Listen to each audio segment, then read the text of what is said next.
We're back with another great action-packed show, and our special guest today is one of the foundational members of the supergroup Genesis, and of course an all-around amazing guitarist with a string of solo albums. Please welcome to the show Steve Hackett. Hello there. Nice to talk. Great to hear from you, straight from London, England. We love it. So, growing up, who were your influences? What really made you want to start playing guitar, and who did you follow as inspiration? Oh, well, I think it was the same people that were inspiring me that were inspiring people like Eric Clapton and Jeff Beck. It was Hank Marvin with the Shadows, which was Cliff Richard's backing band.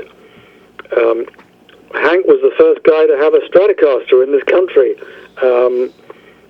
That was the early days, and then, of course, I got into blues, and I loved classical stuff as well. I loved Segovia.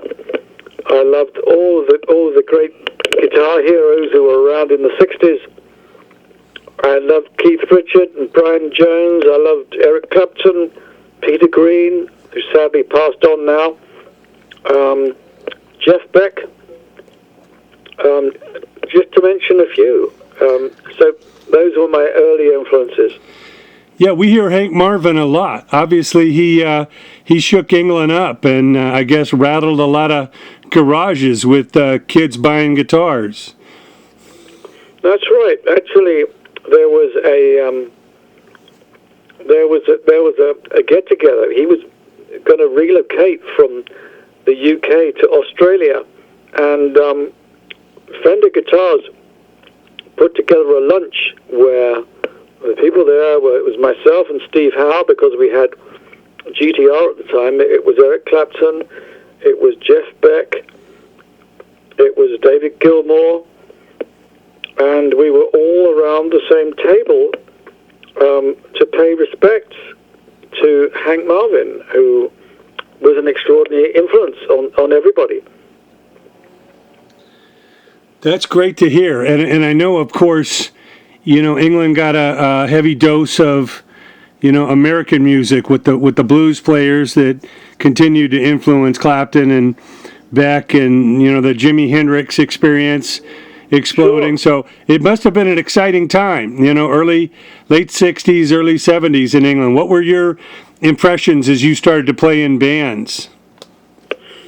Well, for most of the 60s, I was a kind of blues guitarist wannabe, really. I did get to see Jimi Hendrix play a couple of times live, which was rather extraordinary. And he was something else. But it was at a very exciting time. All of the extraordinary developments in guitar, the sonics of electric guitar work, were happening within the blues. So it was all of those players who were experimenting with feedback and echo and forwards and backwards stuff. Of course, the Beatles played a huge part in all of that with their ability to write extraordinary songs and also experiment instrumentally at the same time. Fantastic. Now, tell us about leading up to joining Genesis. Were they on your radar, or was this just another band placing an advert in Melody Maker? Well, I advertised in Melody Maker when that was the biggest English music paper for 5 years. I mean, I left school at 16, and I advertised literally every week. And it was 5 years, and I got a phone call from Peter Gabriel, and he said, we're from this band called Genesis. I don't know if you've heard of us. And I thought, yeah, I've just about heard of these guys, so that's interesting. And he invited me to go see a free lunchtime concert that they were doing at the Lyceum in London, which was one of the biggest gigs, probably the biggest gig you could do in London at the time. And they were doing a freebie. He also recommended that I listen to Trespass, which was their second album, and said you should check out the track called Stagnation, as it's something that we feel might be a future direction. So half that song was really acoustic, and then the second half built to something electric, and it followed the trajectory of many Genesis tunes in a way where it might start out very quietly, then it would end with a roar. Well, I heard you had an instant rapport with Mike Rutherford and kind of a common, feel for the instrument and what they call it, inverted chords. I think I was a big fan of the 12-string myself. I was playing electric and 12-string, I was on my uppers at the time. I had to sell my 12-string in order to buy my Gibson, my first Gibson, and Genesis said, "Oh, we want you to play 12-string. We'll get that for you." So I thought, this is good. I get to expand my armory of stuff, and so that was a big deal. It was great. I mean, first of all, I was using this thing called a melody maker, no relation to the paper, but a single coil, single pickup, early Gibson. Had a great sound, but it fed back like crazy, and I got to upgrade to a Les Paul and a high watt stack and a Hackstrom 12-string. I think it was the first one. It was a heady time. Now, were you in the band first, or did Phil Collins join before you, or was he right after you? No, he joined 3 months before I did. So they were already up and running, doing gigs with him, but only just, and they hadn't recorded anything with him yet. So we were the new boys. Okay, so Nursery Crime was the first album that featured you and Phil. That's right, yeah. And what are your memories? Did you also record that at Island Studios in London, where you did a lot of the work? Actually, no, that first one was done, I recall it was done at Trident. We worked at Trident, where Queen were later to work. That was right in the heart of London, just around the corner from Charisma Records, which we were signed to. So it was really in the heart of Soho, where it was the kind of place where street girls and ladies of the night would hang out, and some doorways would say, French lessons and top model, top floor, and all this kind of stuff. So it was in the heart of that. We wrote the thing in the country, and we took time off. We took the whole of the summer off to get to know each other as writers, because it really wasn't working trying to write together in drafty church halls between gigs, the odd day or two. It really didn't solidify. So we just acquired the Mellotron from King Crimson. We bought one that they had to spare, and I got to meet Robert, and that was interesting, and it was a great time. It was the first time I was recording anything to a truly professional standard with this outstanding band called Genesis, and it was just to get better and better. Yes, well, I know Foxtrot was the next album, and like you mentioned, King Crimson, and of course, England was exploding with progressive bands like Yes and Pink Floyd, Emerson, Lake and Palmer, and Jethro Tull. Did you feel that there was a new movement, a new scene emerging? I think there was, yeah. I think the difference between the 1960s really and the 1970s, where all this stuff started to coalesce, is that it seems as if most gigging bands were blues-based, and I had an idea of being, as I said, an aspiring blues guitarist stroke harmonica player.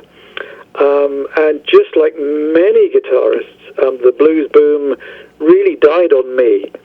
There was only, room for so many blues bands, understandably. But music was on the turn, and as music became more complicated, and as it became more pan-genre, where you had the influence of everything from jazz to classical to pop to rock, blues, everything, and in Genesis' case, not just serious stuff and social comment, but also science fiction and pantomime stuff, humorous stuff. I think we were all kind of riding in or riding out the decade of the 60s into the 70s, hanging on firmly onto the coattails of the Beatles. Really, I think if the Beatles hadn't blazed that trail, first of all, if they hadn't paid their dues and gotten right to the top of the tree, I'm not sure it would have been possible for us to have done what we did. And all the bands that you've mentioned, many of whom were like-minded in terms of liking lots of different kinds of music, and I think that's what made those bands last. And of course, unfortunately, so many of my friends in those bands have now passed on, because we all reach a certain stage, of maturity, and the price of experience is that you say goodbye to some very talented, very sweet people that you once worked with, people such as Chris Squire, who was a great friend, and John Wetton, for instance, right at the top of the tree. And I only really got to meet Greg Lake once. He shook my hand very, very warmly for a long time, and I was, thrilled at that. I got to work with the late, great Richie Havens. Genesis, we were all huge fans of Richie Havens.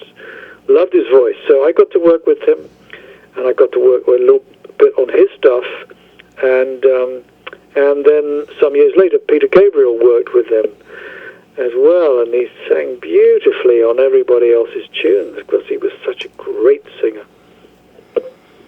Absolutely. Now, working with Peter Gabriel, what were your first impressions of him, and how early on was he developing these theatrical ideas, and which would later turn into elaborate costumes and stage props? Well, I think in the early days, it seemed as if he borrowed his stage persona a little bit from The Who, and at the end of the encore number we did called The Knife, he'd go around doing a little bit of equipment wrecking, but then he started to sophisticate and started to personify the songs and really live them. And by the time we were doing stuff like Water of the Skies from Foxtrot, he was doing a pretty fair impression on stage of an alien who just landed, and people found it very, very eerie. This is really post, or rather pre, David Bowie doing this kind of stuff, and so I think that the three people who were perhaps presenting themselves in the most theatrical manner at the same time were really Alice Cooper, David Bowie, and Peter Gabriel. This was it. This was theatrical rock. And Pete was very, very good at it indeed. Hugely imaginative, very, very sweet guy, and later on was to, I think, change the world for the better with his anti-apartheid stance. Very, very interesting. We shared a love of what people were later to call world music. And then I think rock's shoulders is all the better for it. It's certainly broadened because of that. Sure, and that leads us up to the landmark album, 1973, Selling England by the Pound, which you've now done in a full live version along with your solo material. Tell us what the feeling was in the band. What do you think contributed to such a special group of songs in recording at that point? Well, for me, I knew that we'd done something absolutely spectacular with that album. I felt very, very good about it. Some of the other guys in the band were more restrained about it. But the moment John Lennon said that we were one of the bands that he was listening to, I knew that the message had gotten through. So that was really my proudest moment in 1973, when we were barely getting a gig in the States. A struggling young band to suddenly hear that was hugely encouraging. So I think it was a fabulous album, and we had our first hit single from it, which was I Know What I Like. So I love doing that. I do it live, albeit in slightly altered form and extended form, so that we can stretch out as instrumentalists on it, so we can honor the original version of the tune, but we do the dots, but then we do the jazz on it, and we do rock on it, and it takes off like a rocket, and then we bring it back for the final choruses, and there's a lot of humor involved in that, and the band has a great time doing it. So I think, my band, they really make it all their own, these guys that I've worked with. So I'm very proud of the versions that they've done, and it's lovely to include the final track that didn't make it onto the album back in '73, the track called Deja Vu, which is something that Peter Gabriel wanted us to do. It was an idea that he brought in that I finished many years later with his blessing, and yet we came to an agreement on it, and Paul Carrick sang it. Back in the day, in the mid-90s, when he was still working with Mike Rutherford, Mike and the Mechanics, and he was on a short list of guys who were being auditioned for to be the singer in GTR when I was working with Steve Howe. So there's a kind of link. There's a family tree that goes on. But the version we do live with Nad Sylvan singing it, I think we changed the key so it was closer to Pete's original vision with it, and that's been going down a storm. So doing it live, I figure that I'm doing the complete selling England by the pound, not just short versions. We take it to the mountains and then some. And what other favorites from that album, when you perform it live, which ones besides I Know What I Like do you really look forward to performing? Well, actually, all of the songs on that album, they're all favorites of mine. And I think some songs sound sweeter with the passing of time, and I'm sure you know what I'm talking about. A song such as Cinema Show, which starts off as a very gentle little tune, basically acoustic, a shy little Cinderella song that comes in with a whisper, and then goes Technicolor as it stretches out towards the end. So I think it's got a great instrumental workout on it, as indeed as the opening track. I think Dancing with the Moonlit Night has a great instrumental workout on it, and not to mention Further Fifth, which has, when people mention my stuff with Genesis, that seems to be the go-to solo that they mention, where I do a 3-minute guitar solo, and usually I didn't get that much space to move within Genesis, but it happened to be a great melody that Tony came up with, and I varied it and bent it to my own ends, and it's still an extraordinary track. It has a great melody as a tune, but it has some extraordinary keyboard moments that it's had keyboard players across the world foxed. I've seen classical keyboard players flounder trying to get this intro together. But then the same bit is done later in the tune with the whole band playing, and then there's the guitar solo, which was ironically originally written for solo piano. But that's how a band develops things, and those are lovely, those things. And then there's only a couple of tunes I haven't mentioned. The first one is a love song, More Fool Me, that Phil Collins sang with the band, and I think that because he had such a very similar sounding voice to Peter Gabriel, many people had assumed it was Pete doing that song, and it was just accompanied by one acoustic guitar, which was, with Mike Rutherford live. And but we do it with a more fleshed out arrangement with 3 instruments all chiming away together, plus some live strings and harmony. So that is really lovely to do, because it's a beautiful sentiment. And then you've got Dancing with the Moonlit Night.